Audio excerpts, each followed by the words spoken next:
act as though it was personal in order to leave this kind of right? Yeah.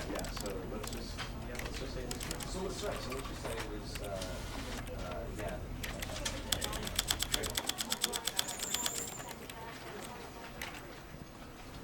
I know that you're the sex is not me. This was like Yeah, I'm glad you said that. well, right, because I wanted to put him down here, but basically right. And You better smoke. with that example, you gave us Yeah. are you sweet? Doesn't it work from like does it still work? Would you be able to support you if I go and choose the same thing? Or does it have to be true again? You know what? Even if you were going to be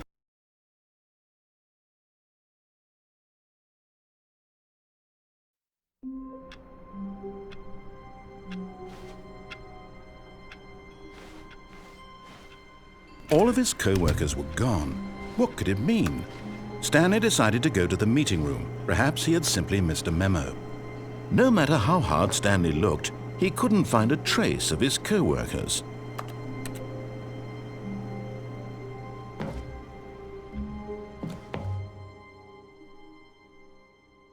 At first, Stanley assumed he'd broken the map, until he heard this narration and realized it was part of the game's design all along.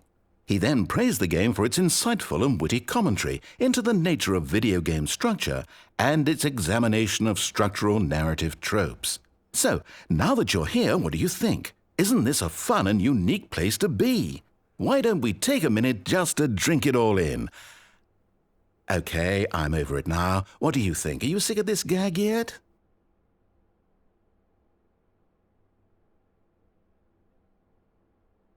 Ah, then in that case we'll continue. But now, here comes the real question. What do you think would have happened if you had told me that you wanted this to stop? Do you think it would have been particularly different?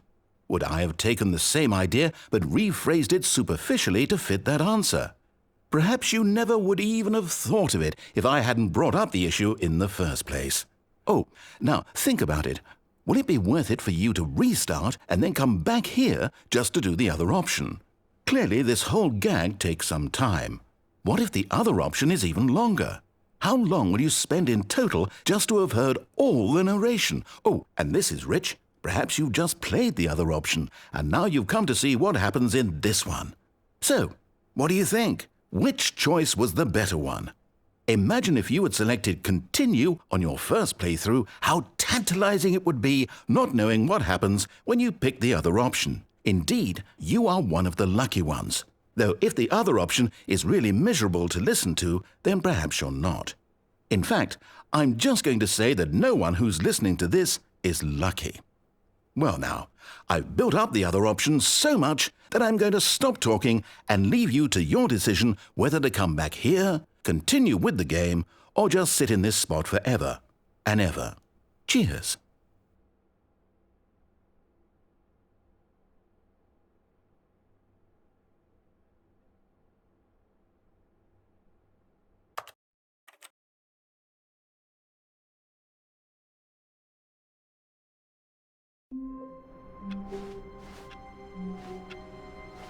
All of his co-workers were gone. What could it mean? Stanley decided to go to the meeting room. Perhaps he had simply missed a memo.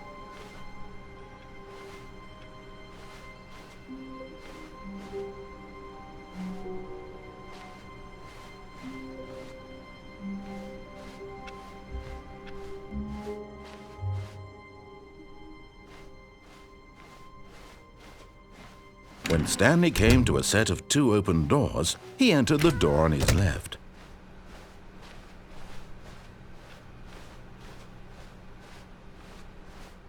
Yet there was not a single person here either. Feeling a wave of disbelief, Stanley decided to go up to his boss's office, hoping he might find an answer there.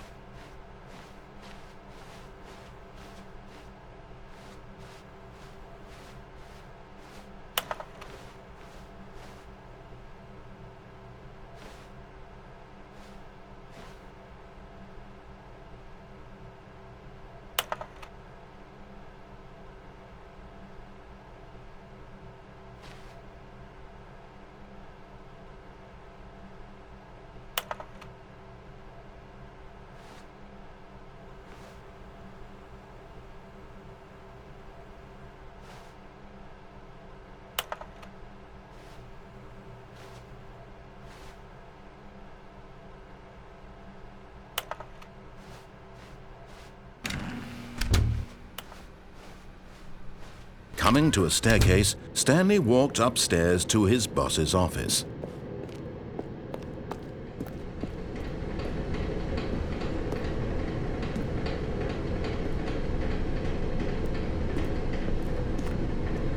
But Stanley just couldn't do it. He considered the possibility of facing his boss, admitting he had left his post during work hours. He might be fired for that. And in such a competitive economy, why had he taken that risk? All because he believed everyone had vanished? His boss would think he was crazy. And then something occurred to Stanley. Maybe, he thought to himself, maybe I am crazy. All of my co-workers blinking mysteriously out of existence in a single moment for no reason at all. None of it made any logical sense. And as Stanley pondered this, he began to make other strange observations. For example, why couldn't he see his feet when he looked down? Why did doors close automatically behind him wherever he went? And for that matter, these rooms were starting to look pretty familiar. Were they simply repeating? No, Stanley said to himself, this is all too strange. This can't be real. And at last, he came to the conclusion that had been on the tip of his tongue. He just hadn't found the words for it. "I'm dreaming!" he yelled. "This is all a dream." Oh, what a relief Stanley felt to have finally found an answer, an explanation. His co-workers weren't actually gone. He wasn't going to lose his job. He wasn't crazy after all. And he thought to himself, I suppose I'll wake up soon. I'll have to go back to my boring real-life job pushing buttons. I may as well enjoy this while I'm still lucid. So he imagined himself flying and began to gently float above the ground. Then he imagined himself soaring through space on a magical starfield, and it too appeared. It was so much fun, and Stanley marveled that he had still not woken up. How was he remaining so lucid? And then perhaps the strangest question of them all entered Stanley's head. One he was amazed he hadn't asked himself sooner. Why is there a voice in my head dictating everything that I'm doing and thinking? Now the voice was describing itself being considered by Stanley, who found it particularly strange. I'm dreaming about a voice describing me, thinking about how it's describing my thoughts, he thought. And while he thought it all very odd and wondered if this voice spoke to all people in their dreams, the truth was that, of course, this was not a dream. How could it be? Was Stanley simply deceiving himself, believing that if he's asleep, he doesn't have to take responsibility for himself? Stanley is as awake right now as he's ever been in his life. Now, hearing the voice speak these words was quite a shock to Stanley. After all, he knew for certain, beyond a doubt, that this was in fact a dream. Did the voice not see him float and make the magical stars just a moment ago? How else would the voice explain all that? This voice was a part of himself too. Surely, if he could just... He would prove it. He would prove that he was in control, that this was a dream. So he closed his eyes gently, and he invited himself to wake up. He felt the cool weight of the blanket on his skin, the press of the mattress on his back, the fresh air of a world outside this one. Let me wake up, he thought to himself. I'm through with this dream. I wish it to be over. Let me go back to my job. Let me continue pushing the buttons. Please, it's all I want. I want my apartment and my wife and my job. All I want is my life exactly the way it's always been. My life is normal. I am normal. Everything will be fine. I am okay.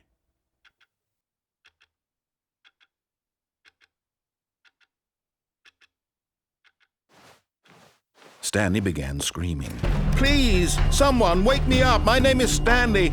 I have a boss. I have an office. I am real. Please, just someone tell me I am real. I must be real. I must be. Can anyone hear my voice? Who am I? Who am I?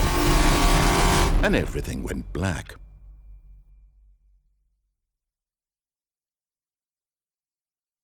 This is the story of a woman named Mariella. Mariella woke up on a day like any other. She arose, got dressed, gathered her belongings, and walked to her place of work. But on this particular day, her walk was interrupted by the body of a man who had stumbled through town talking and screaming to himself, and then collapsed dead on the sidewalk. And although she would soon turn to go call for an ambulance, for just a few brief moments she considered the strange man. He was obviously crazy, this much she knew. Everyone knows what crazy people look like. And in that moment, she thought to herself how lucky she was to be normal. I am sane. I am in control of my mind. I know what is real and what isn't. It was comforting to think this, and in a certain way, seeing this man made her feel better. But then she remembered the meeting she had scheduled for that day, the very important people whose impressions of her would affect her career, and by extension, the rest of her life. She had no time for this, so it was only a moment that she stood there, staring down at the body. And then she turned and ran.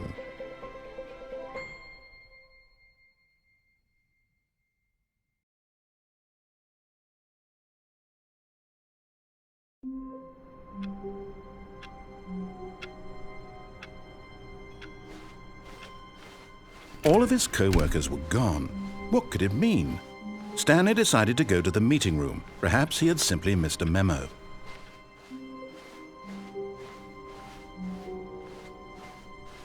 When Stanley came to a set of 2 open doors, this was not the correct way to the meeting room, and Stanley knew it perfectly well.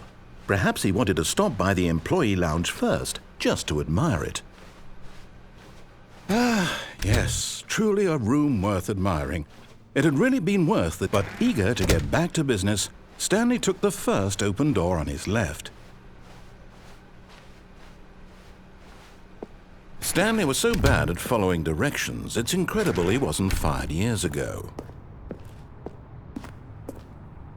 But in his eagerness to prove that he is in control of the story and no one gets to tell him what to do, Stanley leapt from the platform and plunged to his death. Good job, Stanley. Everyone thinks you are very powerful.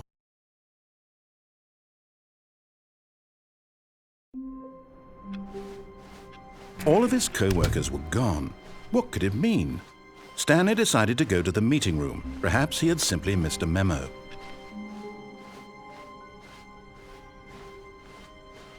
When Stanley came to a set of 2 open doors, this was not the correct way to the meeting room, and Stanley knew it perfectly well. Perhaps he wanted to stop by the employee lounge first, just to admire it. Wow, yes, this room. But eager to get back to business, Stanley took the first open door on his left. Stanley was so bad at following directions, it's incredible he wasn't fired years ago.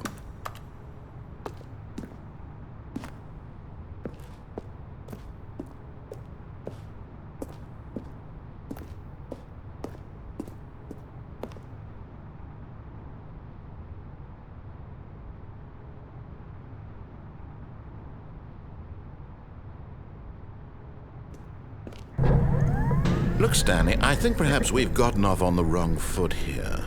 I'm not your enemy, really, I'm not. I realize that investing your trust in someone else can be difficult, but the fact is that the story has been about nothing but you all this time. There's someone you've been neglecting, Stanley. Someone you've forgotten about. Please, stop trying to make every decision by yourself. Now, but in his eagerness to prove that he is in control of the story and no one gets to tell him what to do, Stanley leapt from the platform and plunged to his death. Good job, Stanley. Everyone thinks you are very powerful.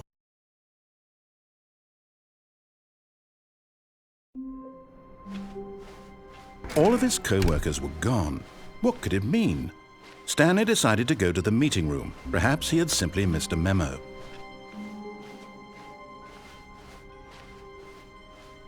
When Stanley came to a set of 2 open doors, this was not the correct way to the meeting room, and Stanley knew it perfectly well. Perhaps he wanted to stop by the employee lounge first, just to admire it. The lounge was sublime, a work of art. But eager to get back to business, Stanley took the first open door on his left. Stanley was so bad at following directions, it's incredible he wasn't fired years ago.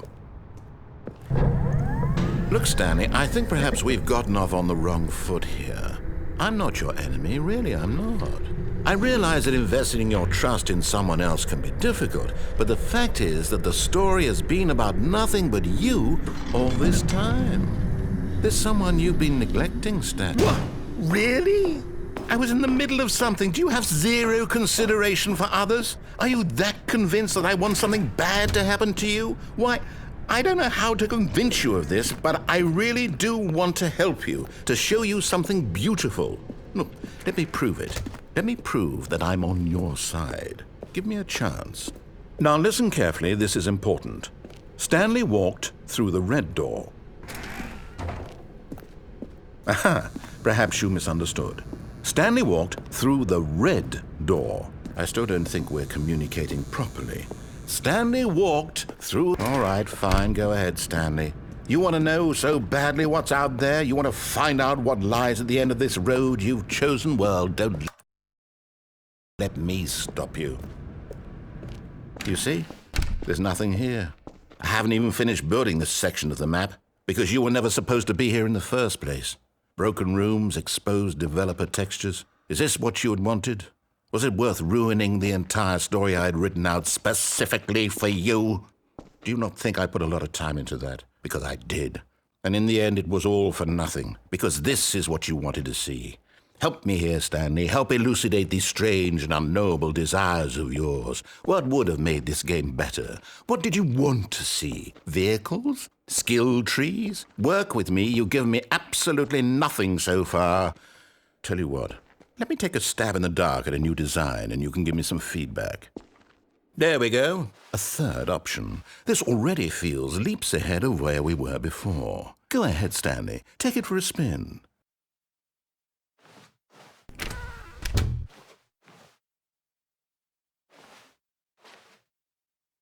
Okay, I'm going to stop you there. Now, tell me about your experience with this new version. Would you say that the game benefited from allowing you more choices? Feel free to be honest. I'm looking for some real critical feedback here.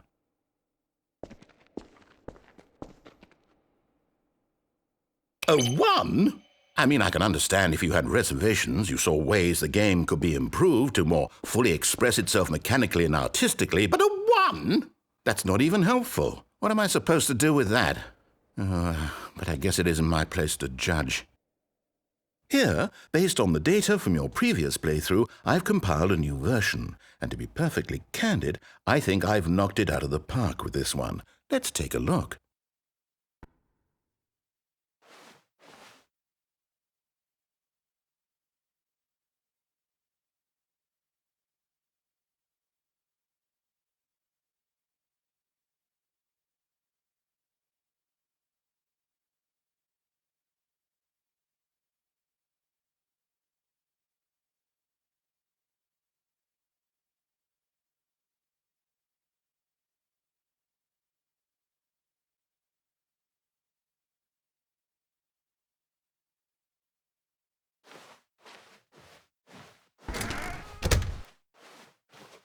Now, would you say that competitive leaderboard helped you feel motivated to keep walking through doors? Again, honest answers, please.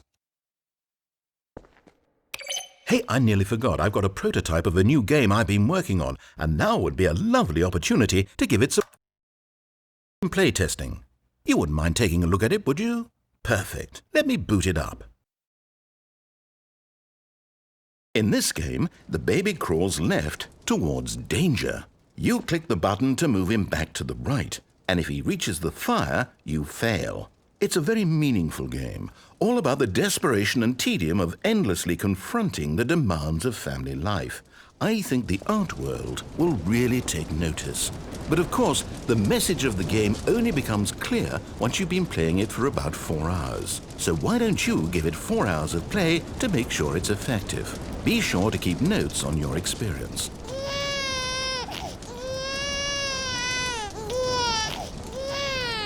You heartless bastard! Did you do it because you hate babies or purely to spite me? Because if it's the latter, well, I don't know what to do. I'm completely out of ideas. I can't think of a single thing that might improve the experience for me. I'm not even going to try. I'm out. I'm done. It's over. Thank you for playing. Your input was extremely valuable. Oh, hey, since my game was so awful, why don't we play someone else's game, just to ease the pain? Let's see. What do we have here? Yes, this seems like it'll work. Let's give it a shot.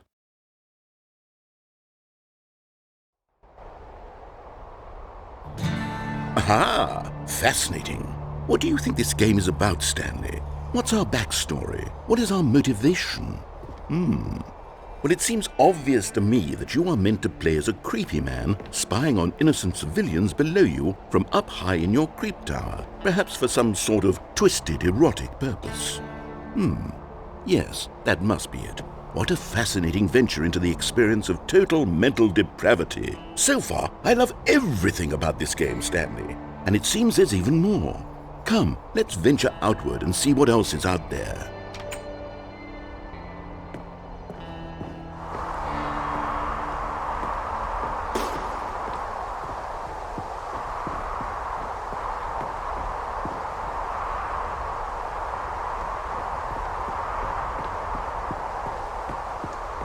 Oh, no. No, it can't be.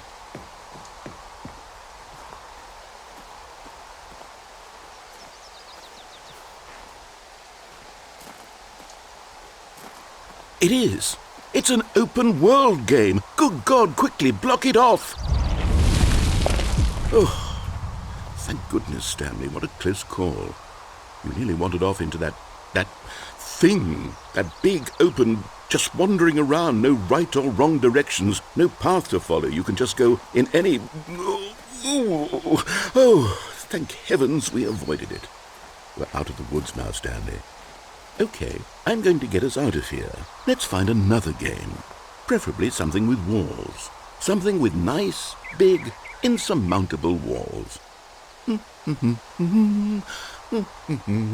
Okay, I think this will be just the thing.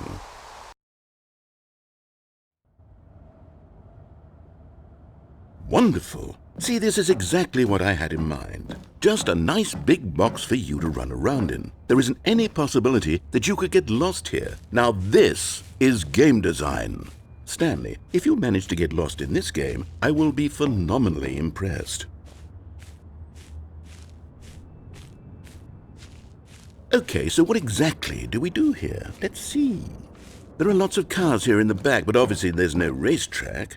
Okay, I'm seeing that there's a ball of some kind back here. Is this game sports ball? Stanley, I think it's sports ball. Oh, what fun.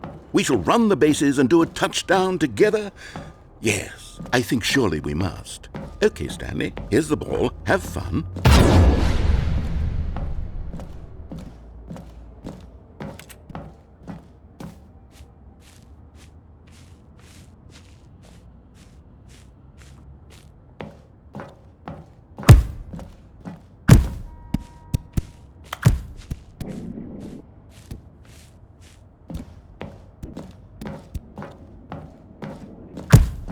Are you doing it? Are you winning? Is this fun? Is it better than my... Hold on. What are you doing?